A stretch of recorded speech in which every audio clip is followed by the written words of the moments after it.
Johnny Sandquist, Omaha, Nebraska. Welcome to the show, my friend. How are you? Matt, thank you so much, man. I'm doing well. Good, man. It's great to see you. I was saying before we started recording, I'm stoked to have you on. I've been following your stuff and following you for a while, and just super impressed and the impact you're making. So this will be fun. This will be a fun conversation. So thanks for taking the time, man. Yeah, man. Thank you for having me. I've had a lot of friends on the show, and so I've listened to this. You know, you had Corey Westfall on from Mobile Assistant not too long ago, and so I was stoked when you reached out. This is fantastic. We're gonna have a good time. Yeah, Corey's great.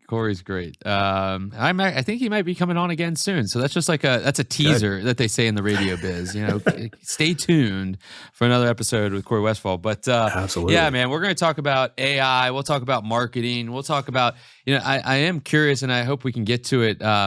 I want to talk about websites. I have this question and this thing that I'm wondering about websites, and I want to get your opinion on it because you're a master of them. And we'll go through all of it. So that's just, again, another teaser. But before we do, I always like to ask, all of my guests to start out to learn a little bit about them. What did the 13-year-old Johnny Sandquist want to be when he grew up? Oh, man. The 13-year-old Johnny Sandquist definitely wanted to be a rock star. I mean, at that point in time, I had like my first punk band,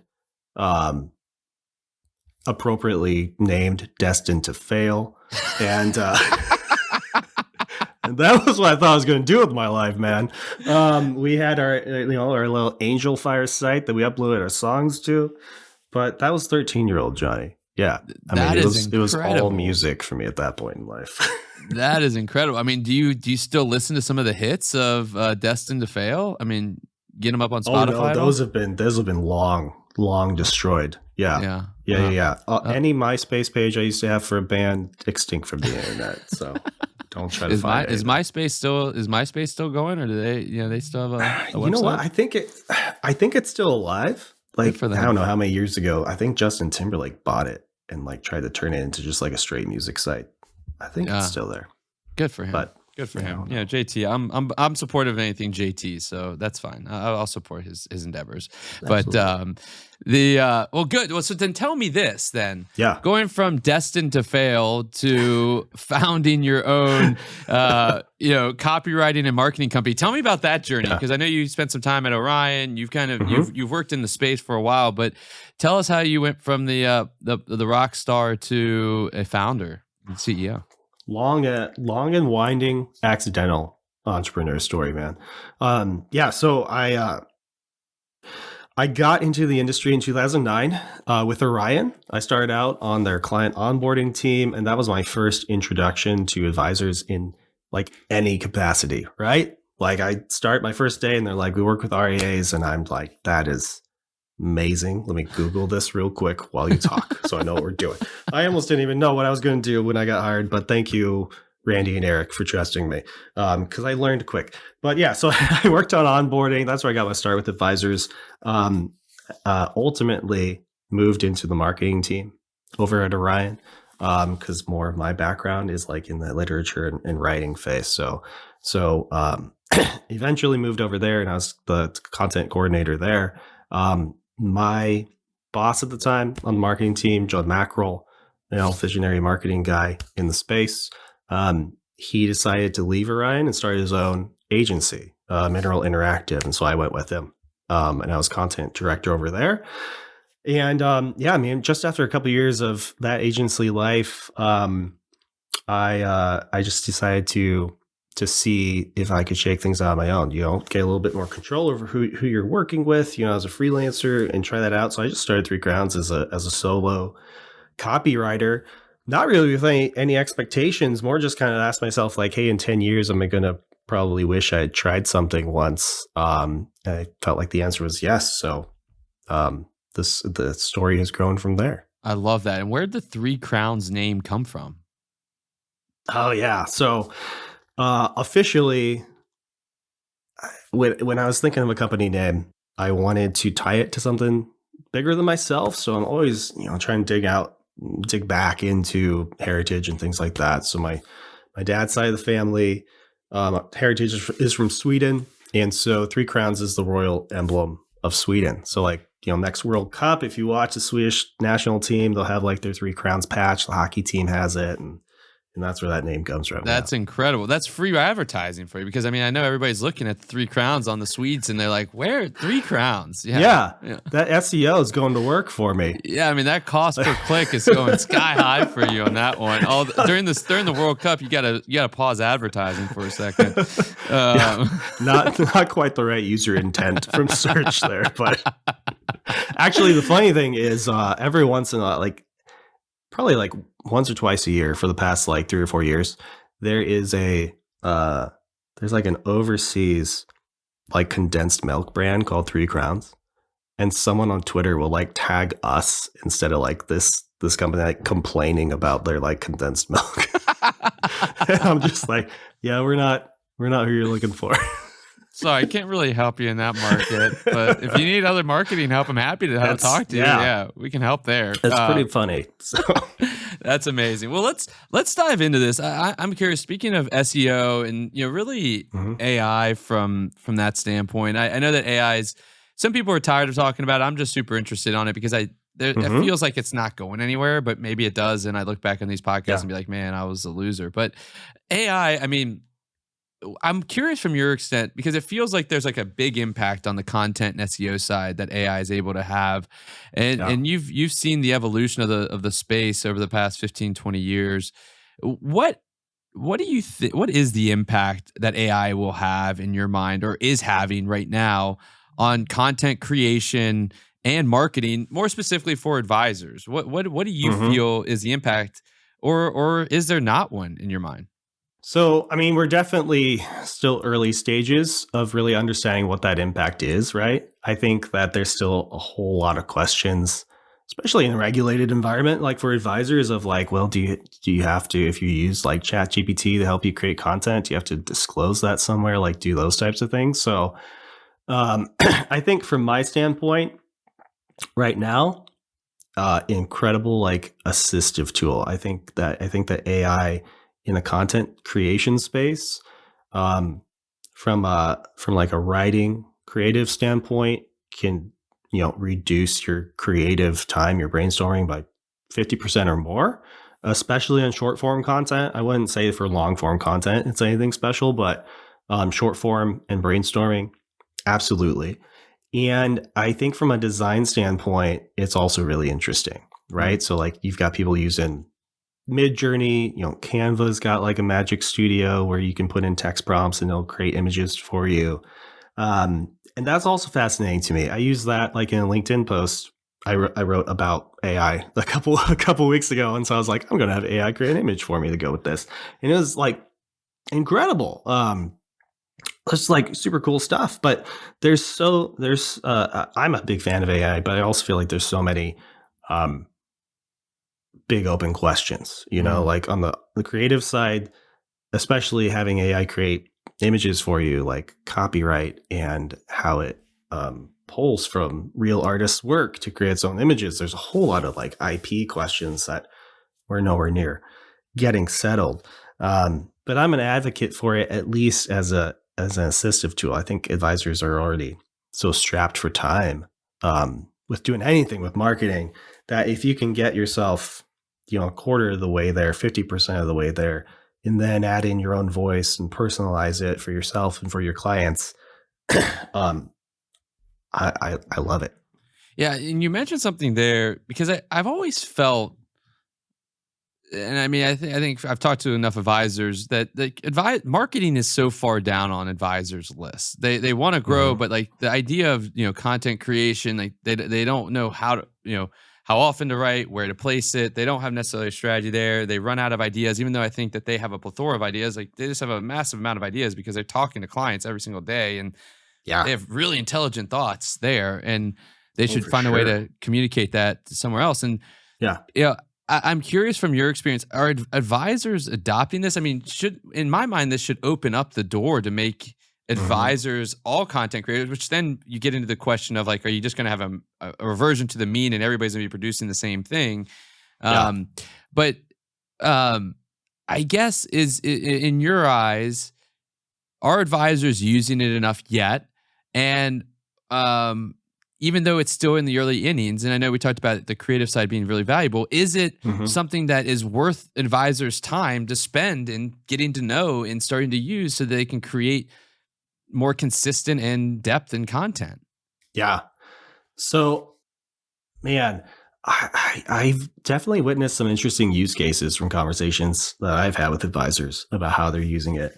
I would say overall, probably not using it enough yet. I think I'm in the camp that like, hey, AI, generative AI, this is like the worst it's going to be, right? It's just going to keep getting better from here, and it's decently impressive with where it's at right now. And so I'm in the camp that like, hey, the people professionally who are going to succeed in the next 5 to 10 are going to be the people who can use this as a tool and understand it and understand, prompt generation and everything like that. That's going to help them scale faster than the people who don't use it at all. Like I'm in that belief camp at this point. We actually got a client recently who asked ChatGPT, like, hey, who are marketing agencies who work with advisors? And we were one of the people that gave back to them. And so that's an interesting use case that is being used almost as like a search engine at times. And then another advisor I talked to who we're not working with told me that he's basically, like loading stuff in and having it kind of write blogs, and then he'll take it and tweak it and things from there, which I'm not a big fan of that approach, as you can probably tell from like how I'm talking about it. And given that I run a custom content agency, but, so I think I think advisors have to get comfortable with it. I've seen like kind of a generational gap though. Like those stories are from like guys in their 30s.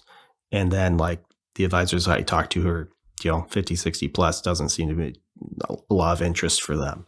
Yeah. And maybe for, various reasons, like, they're not in building mode as much as maybe these younger guys are. Like they've built this company. But yeah, I think that you're going to continue to see it come more and more in a whole bunch of different use cases. I think it's going to continue to revolutionize, like, especially research side of the industry, like fintech. I think it's going to be dramatically changed by AI, portfolio building tools, be able to just say like, hey, I want a portfolio to use text, right? Text input, say I want a portfolio that's built like this, and then have it done for you. Like, I think that to me is especially where the application in the near term that's going to be really, really powerful for advisors is at. And that's not even on the marketing side, right? But I'm a big fintech aficionado, so I always like slide my way into that conversation. I can see, there's two things there.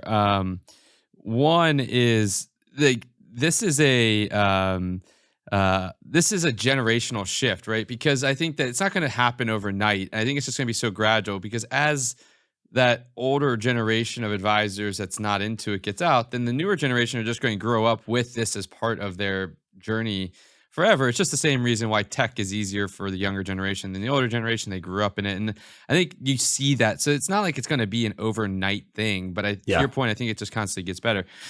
And what's interesting though, that I do fear with AI is it kind of goes to what was happening, and it still kind of happens, not as much in the wealth tech space, of saying, we're integrated.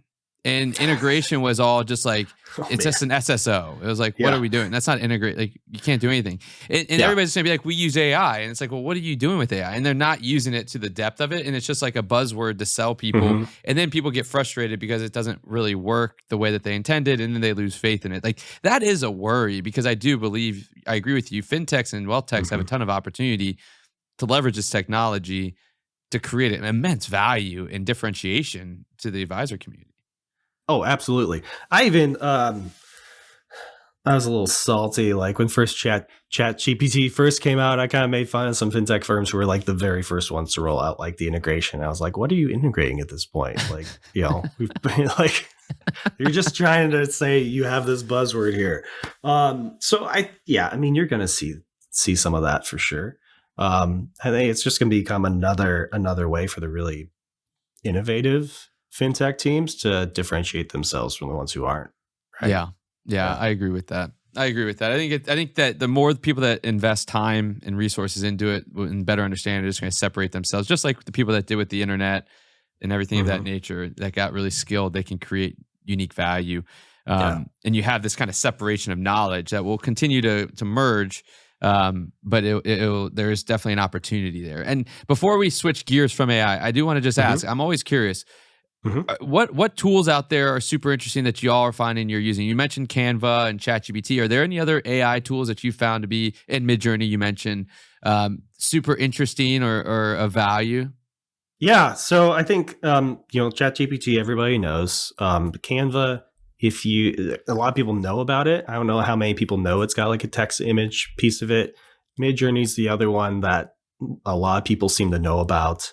Um, Actually, for anybody who's listening that uses HubSpot, HubSpot has got some new AI tools that which are pretty interesting. I've tested them out, like for ad creative. Like you load in like, hey, I want to run ads on this channel. Here's 3 topics that it's going to be about, and then it'll generate some ad copy for you. Not super good, but it's the type of thing where it's like, well, maybe that might get you like past the blank stage, right? There is one, I think it's called copy.ai, maybe, which is a content copywriting AI, which I've dabbled in too. And then there is one, I'm blanking on the name, but I want to say it's maybe, hopefully I don't send people to some like virus filled website. I think it might be beautiful.ai, but it's like a deck creation AI specifically to build like PowerPoint decks for you and have them designed. So you kind of put in your text and what you want for each slide, and then it creates it for you. And I've used that a bit in the past. And it's got some interesting application. So I love that. Those would be like my 5 or 6, I guess, that I dabble in. I love that. Well, hopefully people, I just think that it's just good for people just to dabble and try them out, whether they're perfect or not, just to get an understanding of it. That's why I always like to talk about the tools out there. But I want to switch gears a little bit to just general marketing. We can gear away from the AI side, but I know that you help firms with just overall marketing, and some of the things that you've talked about are both influencer marketing and how to better leverage testimonials. Testimonials being a little bit of a newer section of marketing because the SEC finally gave approval on some of those. But I want to dive into both of those separately because I think if we combine it, I think we lose something. So I want to talk about influencer marketing.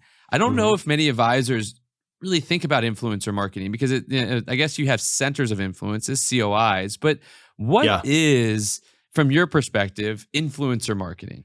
So influencer marketing would be someone who's not a client. Well, I guess they could be a client, but I'm going to just draw a line and say they're not a client, but they are influential among the people that you want to work with. I think that it's more useful for advisors to think about an influencer in a narrower scope than like what we would think of in like the broad consumer market, because like the average advisor firm, they're a small business. Like they're not going to partner with Kim Kardashian. But if they've got a niche and they're like, yeah, we work with physical therapists, and that's who we serve really well, or like our market is people who own like a CrossFit gym. Like I've talked to advisors who this is like their type of niche, and then it's looking at saying like, okay, like what podcasts do these people listen to? What YouTube shows do they watch? Like who has influence in these smaller communities? And that's who the influencer is. It's a little bit broader than like your COI, like you said. Like it's not just your local CPA. But it's also narrower than, so a true celebrity. So I'm going to make this conversation like you're talking to a 5-year-old or a 5th grader, maybe a 5-year-old or a 5th grader, either way. So for those that aren't aware of influencer marketing, right? Because how does this work, right? Like, how do you find these people? I'm assuming that is there like a broker dealer, like a broker marketplace to broker you a deal with influencers for your segment? Like, I know that we used to do podcast advertising. There's something on that side, but how does this all work in the real world? Yeah. Well, there's certainly like creative and talent agencies that you could reach out to in certain cases. I think most of the time that wouldn't be super applicable. I think most of the time, like a personal outreach would be the way that an advisor would go. And understandably, it's like a pay to play type of model, right? Like, hey, I'm gonna pay you to do an ad for me, type of thing, with all the disclosures and stuff that go along with that, right? But 14 that's pages what, worth. yeah, that's what it'd be like. Okay, maybe let's just say there's this niche like YouTube personality that's applicable to your audience, right? It's a matter of finding their team, reaching out to them, explaining the situation to them, be like, hey, we both serve the same market. I think I could. A lot of times with these asks, it's not dissimilar to trying to get on somebody's podcast. Like, hey, we've got the same audience. We can give each other a boost. Would love to, have you kind of be part of my community and partner up with me in this way. And that's the starting point. And finally, I guess, like, it feels like this is great for someone with like a niche, right? Like, if you have a really specific niche, I think that's like being a generalist. This strategy may not make the most sense, but what is? I mean, it seems like it's an untapped market, at least for the investment community, because I know that all these other brands do it. You look at all the Super Bowls and all that type of stuff, and Kim Kardashian's always slinging product on her Instagram. Who knows? Maybe you could get her. Yeah, I mean, she slung too much crypto and got fined from it. But anyhow, we're not going down that path, right? You got to be careful what you're slinging. But but like, what is is this like a untapped opportunity, or is it just like it's not like in terms of an ROI of creating some prospects and lead flow? Yeah, I mean, it's for sure untapped because I just people are afraid to tap into it. First of all, it's still brand new, and in the tech world, there's a huge advantage to being first mover. I think there's much less of a appetite for that, right, on the advisory side. And really, the only real concrete example that I can think of is I see, and this, I don't know if this falls under client testimonial or influencer based on the relationship, but like Dynasty Financial puts a lot of like athletes out through their social media that have a relationship with the firm. And so that's been interesting. I've kind of been studying that a bit and seeing how they've been positioning things. And I think you're right. Like, first of all, I'm a proponent of find a niche and go after them, even if it is a little bit broader at first, because good marketing is specific marketing. And so the generalists, it may not be as useful for them, but I think I would be really interested in this and going after it. I don't think it's all too unlike just like I said, tapping into podcast swaps. Like, find someone influential and figure out some of the benefits both of you. Yeah, I mean, I to be honest, I've known about influencer marketing. I never even thought about it in this realm. I thought that when I was doing some research for the pod, I just was like, wow, that is like such an interesting avenue and an innovative way of looking at what other companies are doing outside of our industry, and how do we then bring that into our industry. And I think that open-mindedness we need more of in our industry, because we've stuck to our ways of referrals, COIs, and hope and pray. And the hope and pray method is a little bit, it's dicey at times. Like, it doesn't work all the time. So you need to have some more clarity in terms of your marketing. Oh, absolutely.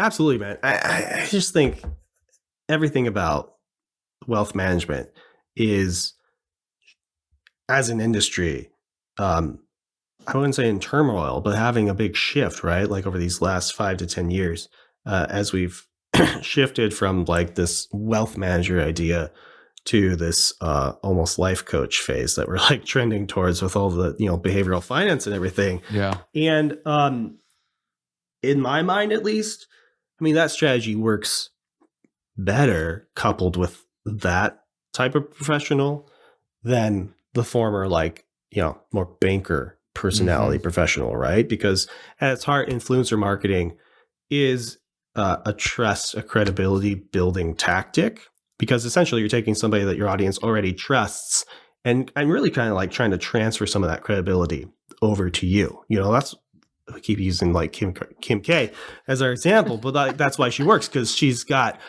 all these people who already have this affinity for her. So when she puts a new product in front of them, like that trust transfers, right? Yeah. And so that's what ultimately, if you would go after an influencer strategy, that's the goal. It's like to get someone who's already trusted to transfer some of that trust into you. And so that works really well with advisor as, comprehensive planner as life coach model.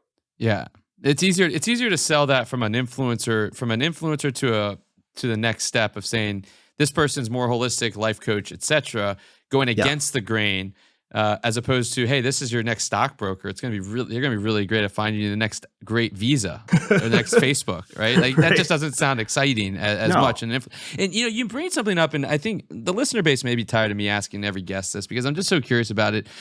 You bring something up about how the advisor community has evolved, but I think that it has changed a little bit. And I think from like in different circles, in tight circles, it has. But like I was just at the coffee this morning with an advisor, and like they were like, well, how do you make it work being a W-2 instead of a 1099 employee as an advisor? And I'm like, what world are we in? Like, that's just like, that's how it's like we're getting to that point, right? Like it's becoming more and more like that, but they're still ingrained in that, and they don't see what's really happening across like some tighter knit communities are. And I'm just curious, like what's going to be the impetus of change for this industry? Like it feels like we are changing a little bit, but like there doesn't really need to be a change, because managing money, you can do it, and you get 80, 50 million, 100 million. You wait 10 years, it's going to double if you just do your thing the right way, and you don't have to grow. You don't have to add new relationships. You just have to stay. So what's going to be the impetus to that change in your mind? I'm so curious of what's going to cause advisors to have this like holistic overhaul to the industry. Man. So I think there's two pieces to this. Like one, I think important to understand is, when I'm looking at the industry and talking about trends and things like that, I'm always looking at it through a lens of like the REA landscape, right? And like the BD landscape, so different. Like it's almost like two different worlds, right? Like there's not a whole lot of impetus for changing those like very large structures. As opposed to in the REA space, much more nimble, smaller companies that can make change much more rapidly, right? The second piece to that is I do think that consumer expectations are going to be changing. I think that takes a long time for those generational perceptions to influence the market, because you really have to wait, it's like a 20-year process, right? For that to really like take hold. But if you look at, all the surveys and things being done with like Gen Z and millennials, I'm a millennial on the older side, but like younger millennials, as they start to like age up into the demographic for most advisors, because like, most advisors aren't working with those groups yet. Some are, most aren't. But as they become like the dominant age, like if you look at what those younger people are interested in, or what they say they're interested in, they are saying that, they're not really interested in having somebody who's a money manager. They're interested in somebody who wants to, be personal with them and set their life goals and act in that way. And so I think it's going to be a natural and required shift, but I think it's going to continue to take a lot of time for that to really like take full effect. Yeah, I think it goes to kind of what we were talking about earlier with AI, right? The generation, it's going to take generations to be ingrained deeply. And I think you're right. As consumer preferences, that's a long game. It's just like when everybody was talking about the generational shift in wealth and the actions you needed to take today to capture the generational shift in wealth. I always was like, that's a 40-year process. Like it's not like one day all the boomers are dead and the money's going to millennials and Zers. It's like over the next 40 years that's going to happen, and some people are still going to be around in the industry and some people aren't. Like you're not going to, so it's a tough thing. Like you've got to be nimble and flexible as the industry grows. Every year I'm writing articles about the great wealth transfer. I'm like, too. Is it happening yet?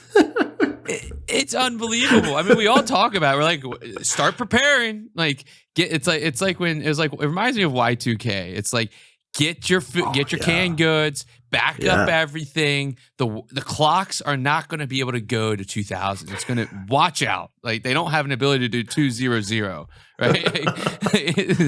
Yeah, what a time. Yeah, what a time. Yeah. Like, Yeah. And I mean, God forbid something happens, but I just don't see the wealth transfer, generational shift in wealth happening over time or right away, but it will over time. But yeah, it's drawn out process. Yeah, it is. Testimonials. Give an update on to some of those individuals that may have listened and be like, I can't do testimonials. I'm in the RA industry. Give an update of what the landscape of testimonials allow for these days. So testimonials, I'm starting to see a much higher adoption than influencer marketing that we were talking about, right? Like influencer marketing, not much traction going on. Testimonials, firms are really starting to like get their arms around what that means. So at the simplest, most basic, client testimonial is that you can now actually feature your own clients in their own words, talking about the fact that they do, in fact, work with you, and that all your clients are not these faceless ghosts anymore. And so again, from a trust building, from a social proof standpoint, this is a fantastic evolution for advisors. There's a whole bunch of very finely dotted rules that go along with that. I think the most important ones that I really focus on is you can't cherry pick. So basically what people have taken the approach of is that if you're going to gather testimonials from clients who are going to say good things about you, you have to ask every single person you work with to give you feedback. And so the way that people have been managing that is through, an NPS survey or something like that, where they just send something out to every client and they say, let us know how we're doing. And then collect those all together in a place, or send out and say a link to their Google My Business and say, could you leave a review? And then everything's in this one central repository where everybody can see all the responses. And you can just direct people over to there. And we keep coming back to wealth tech. Wealth Tender is a startup that's based around this, about compliant testimonial gathering. I like what they're about. And so that's one way that people can, try to manage this through a partnership solution. But I think the testimonials are probably the most powerful marketing tool that any company has at their disposal. And I agree, right? Because, I mean, if you think about how firms have always grown, it's always been referrals. And why do referrals work? It's because it's a testimonial from one person that I can trust to another person. I get behind the scenes and I'm not getting, I remove that veil of sales, right? Of someone selling me on something that. But so if I go and do an NPS survey, and I do it to everybody. Yeah. And then in there, I leave an ability for comments. Am I able to then take those comments, or some of those comments randomly drawn, and put them on my website? Or do I have to give a full exposure to the entire database in order to use testimonials? Yes. Or do you know that? Because I know it's in SEC regulations are tough to understand. I'm getting the compliance consultation here. So my understanding, and this could be 80% right, could be 90% right. My understanding is that you have to be able to point people to a full repository of where reviews have been left for you. And so I think actually this is a good time. This is a good time for us to differentiate between reviews and, I guess, case study is what I would say.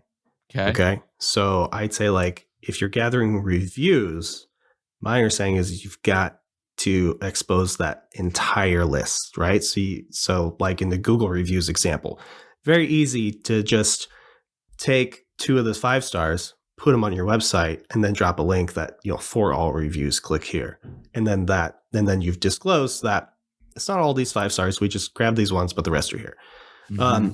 And so if you're going to feature, client quotes, things like that, I do think that that's also the type of thing where you have to pull from that central repository. Case study, on the other hand, is where you're having a conversation with someone and building a story around them. And I don't think that because you're just talking to them and publishing a video or whatever to your site, that's not the same thing. Like you don't have to have a case study or a conversation with every single client, right? Because that's a different piece entirely. That's how I'm understanding the divide. I think that both of those are super valuable. And I think case studies is something that I know that we did in the technology world when we were running our technology business for some time. And those are super powerful because the ability to point someone and then someone can say, yeah, that's me. That's what I need. And so it doesn't hit everybody, but if you can have these if you're focused on a more generalist type of firm and you have, maybe 3 or 4 personas of individuals you target, create some case studies for each of them and then push those out. And some of your market's going to be like, that's me. I want that. And they're going to call you. And I think that they can be super valuable, especially if done and created the right way, with video and written copy and et cetera, whatever it may be. I think it's a super interesting way of marketing. Yeah. Oh yeah. Absolutely. All right. We're going to wrap up here in a second, but I teased with this and I just want to get your perspective because I don't talk to many people that are kind of, I consider like geniuses of websites and you focus on building a lot of websites, especially advisors websites. And it was something as I was doing the research that I was just super interesting. Our digital storefront, which is the website, seems to it just is now you have to have it. It just is it's a commodity of necessity of any business. You've got to have a website, but I don't feel, and I know that maybe the design a little bit has changed, but the way that we show ourselves digitally hasn't really changed. I guess you could say social media, but websites are websites and they don't seem like they add any more value today than they did 15 years ago. They tell me about the firm. I read about it.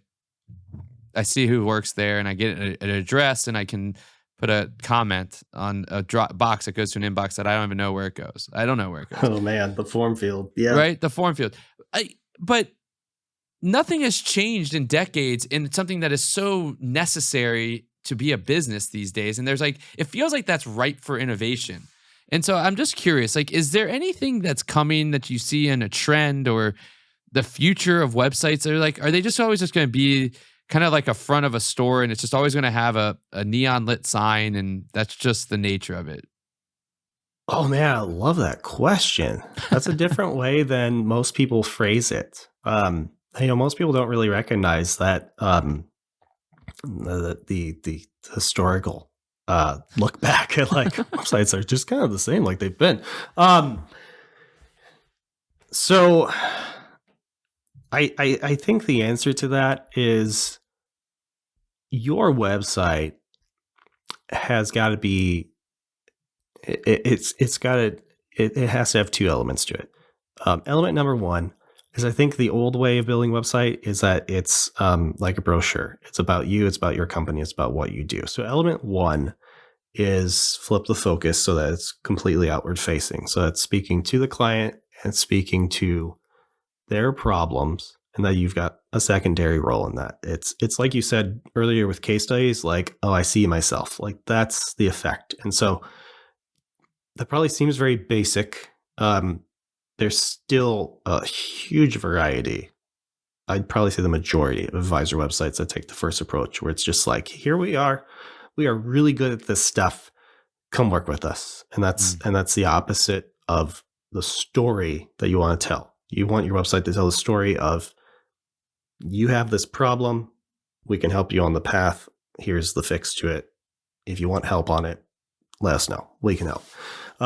So a more story-based structure to the messaging of the site, that's element 1.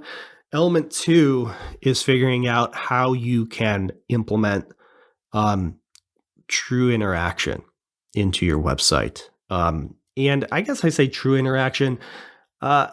Some of this, maybe some people wouldn't classify as true, but interactive elements. That can be as simple as swapping out that form field on your contact to going direct to, schedule a meeting right now via my Calendly or my HubSpot link or whatever it is.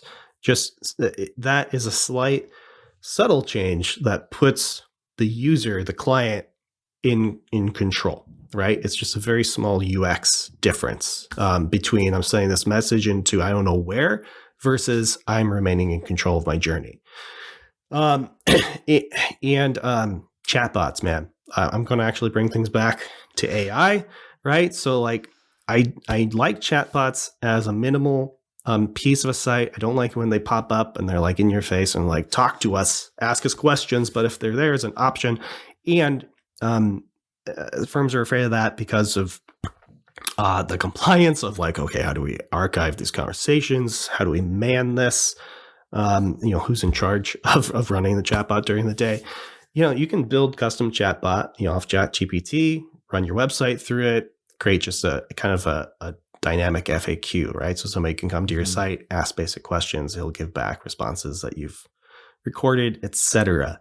I'll stop there. I could keep going, but I think that client-centered interactive is the way that you bridge from Web 1.0 into full Web 2.0. I think that's the interactivity side of it is super interesting. There's a company, I think it's called VidAsk or VideoAsk. It's based on Typeform. Oh, yeah. Typeform created it, and it's a super interesting concept that I don't think has taken off enough, but it's like an interactive where they can kind of ask questions and you can create branches and there's like this human to human interaction there. But I think that interactiveness is there, right? And you think about what happens with virtual reality. Does it become decentralized? Do you need to wear goggles? Are they able to kind of have a test meeting of like conversation about their situation via your website? Like there is super interesting stuff that I don't feel is that out of the realm. But I think it all gets back to something you said early on. Was like it's got to be a brochure and it's got to be what case studies is like it's got to say like that's me, I can see myself there, and that goes to something that you and Matt Holleran, our friend with the Top Advisor Marketing Podcast, talked about, was creating authentic content. And I think that's super valuable when designing a website, that if you just go at it and say I'm just going to create this templated frame website, it's just not going to work for you. But if you can make it authentic, you can be better. And I'm curious from your perspective, like this may sound like a stupid question, but like, what's the key to making authentic content? Like, how do you tell someone just to be themselves and make content? Like, that seems so hard for people, though. Oh my gosh, man! I feel like I'm so over authenticity in marketing. It's like it was the word of the year in 2023 for like Merriam-Webster and all this stuff, and I feel that's how I feel about marketing experts. Be more yourself, just then. be Just authentic, be you, man. Yeah. Like it's like these hippie vibes. Like be yourself. So what are you talking about? I am authentic. This is who I am. Are you saying that I'm not authentic? How do you know who I am? I am authentic. Yeah, it's a little bit like like your first reaction could be like, who are you to tell me to be more authentic? Here I take a little bit different tack on it. So what I'd say is that your authenticity needs to be routed through empathy. And so you don't need to, yes, if you get on camera, like, unless you're just like some complete performative person, like you're probably going to be pretty close to like how you act and how you talk in real life, unless you're just like super uncomfortable or you are really good at putting on a fake, facade persona, right?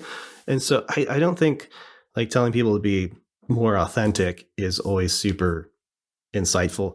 I think telling them to be more empathetic in their marketing is, though. And again, that brings us back to, well, what's empathy? It's being able to put yourself in the situation, the scenario, and really demonstrate that you understand what the people you're talking to are going through at a deep level. I think if you do that, if you actually are empathetic towards your clients, towards your prospects, then that comes through as empathy or as authenticity anyway. And so that's the route. Like, I don't know, authenticity without empathy is just narcissism, right? Like it doesn't do anybody any good without this side of the equation.